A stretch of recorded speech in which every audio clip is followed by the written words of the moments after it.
Morning, children. Yesterday you had studied about the Marathas, Shivaji and others.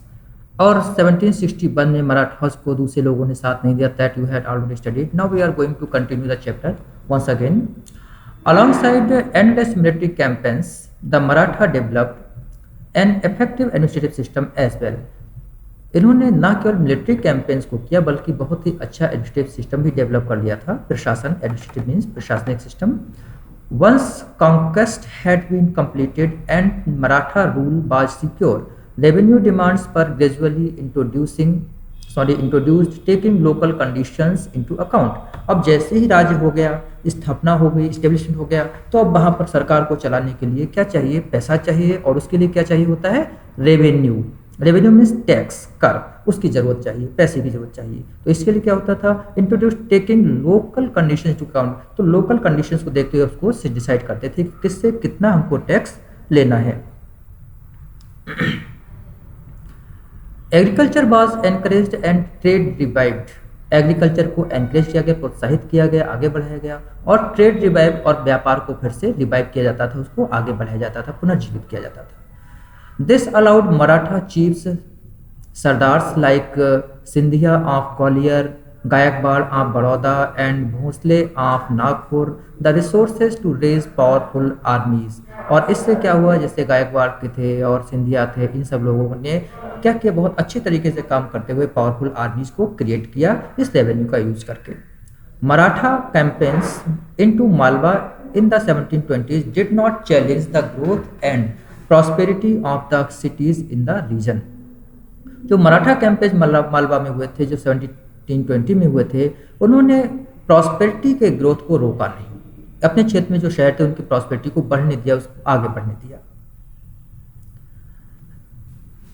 Ujjain expanded under Scindias patronage and Indore under Holkars.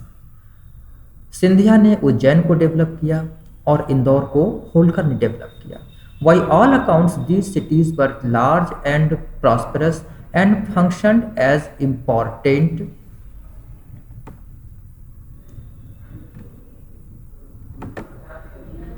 Commercial and cultural centres. और ये जो दोनों city थे ये बहुत ही important थे, प्रॉस्परस थे, और ये कल्चरल एंड कॉमर्शियल, व्यापारिक और कल्चरल सांस्कृतिक सेंटर केंद्र बन गए थे.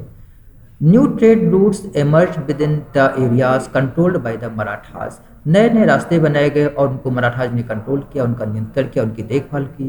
The silk produced in the Chanderi region now found a new outlet in Pune. Poona में चंदेरी रीजन्स थे, वहाँ पर जो है नई तरीके का सिल्क रूट बना, सिल्क को प्रोड्यूस किया जाता था. द मराठा कैपिटल, और पूना क्या थी? ये मराठा कैपिटल थी. Burhanpur which had earlier participated in the trade between Agra and सूरत. बुरहानपुर जिसने पहले सूरत और आगरा में बहुत ज़्यादा अपने आप को एक्सपेंड किया था, बहुत फैला हुआ था. इट्स हिंटरलैंड एक्सपेंडेड, इसको फैला दिया. Its hinterland to include Poona and Nagpur in the south and Lucknow and Allahabad in the east. तो इसने अपने हिंटरलैंड को, अपने बाहरी एरियाज को, कवरिंग एरियाज को बहुत दूर दूर तक फैला दिया और आगे बढ़ा दिया. इस तरीके से ये बहुत ही तेज़ी से आगे बढ़कर डेवलप होते चले गए. तो और अब हम मराठास के बाद में हमारा जो टारगेट है वो है आपका Jats. The Jats, like the other states, the Jats consolidated their power during the late 17th and 18th centuries. Okay, इन्होंने 18th सेंचुरीज में, 17th सेंचुरी में अपनी पावर को कंसोलिडेट मीन्स इकट्ठा किया, मजबूत किया. Under their leader Churaman they acquired control over territories situated to the west of the city of Delhi. Delhi शहर के वेस्ट में जो टेरिटरी थी उनको इकट्ठा करके उसमें उस पर अपने पावर एक्वायर किया, अपनी सत्ता को कब्ज किया. एंड बाय द 1680s, और 1680s में they had begun dominating the region between the two imperial cities of Delhi and Agra.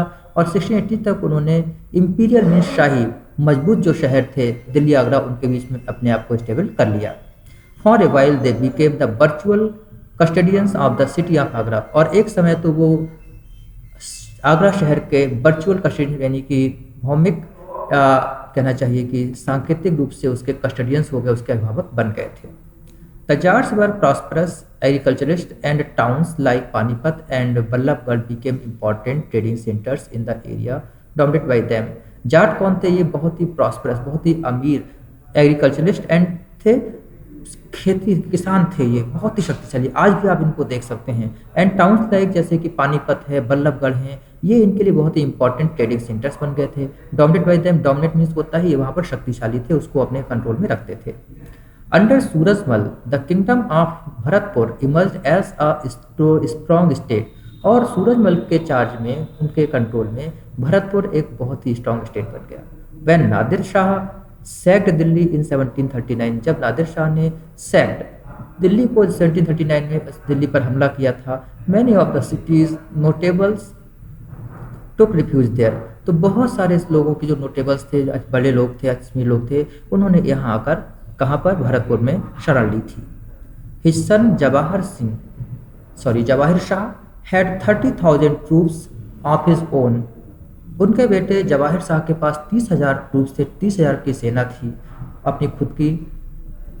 And higher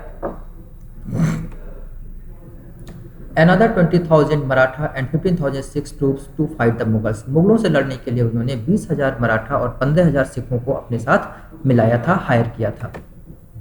while the Bharatpur fort was built in a fairly traditional style, हालांकि भरतपुर का जो किला था वो बहुत ही traditional style बनाया था। At Deeg the Jats built an elaborate garden palace combining style seen at Amer and Agra, Agra और आमेर की तरह जो है जाटों ने वहाँ पर बहुत ही अच्छे अच्छे पैलेस और महल बन गए। Its buildings were modelled on architectural forms first associated with royalty under Shahjahan, और जो इसकी बिल्डिंग्स हैं वो सबसे पहले एग्रीकल्चरल फॉर्म्स पर क्रिएट की गई थी, आर्किटेक्चरल फॉर्म्स इसको क्रिएट किया गया, और इसको करने वाला जो कौन था, वो था शाहजहां था, जिसके अंडर में ये सारे के सारे बनाए गए थे, जिनके आप पहले से पढ़ चुके हैं। So here ends your chapter, and after this chapter is completed you will get some questions to write in your copy, please wait for them।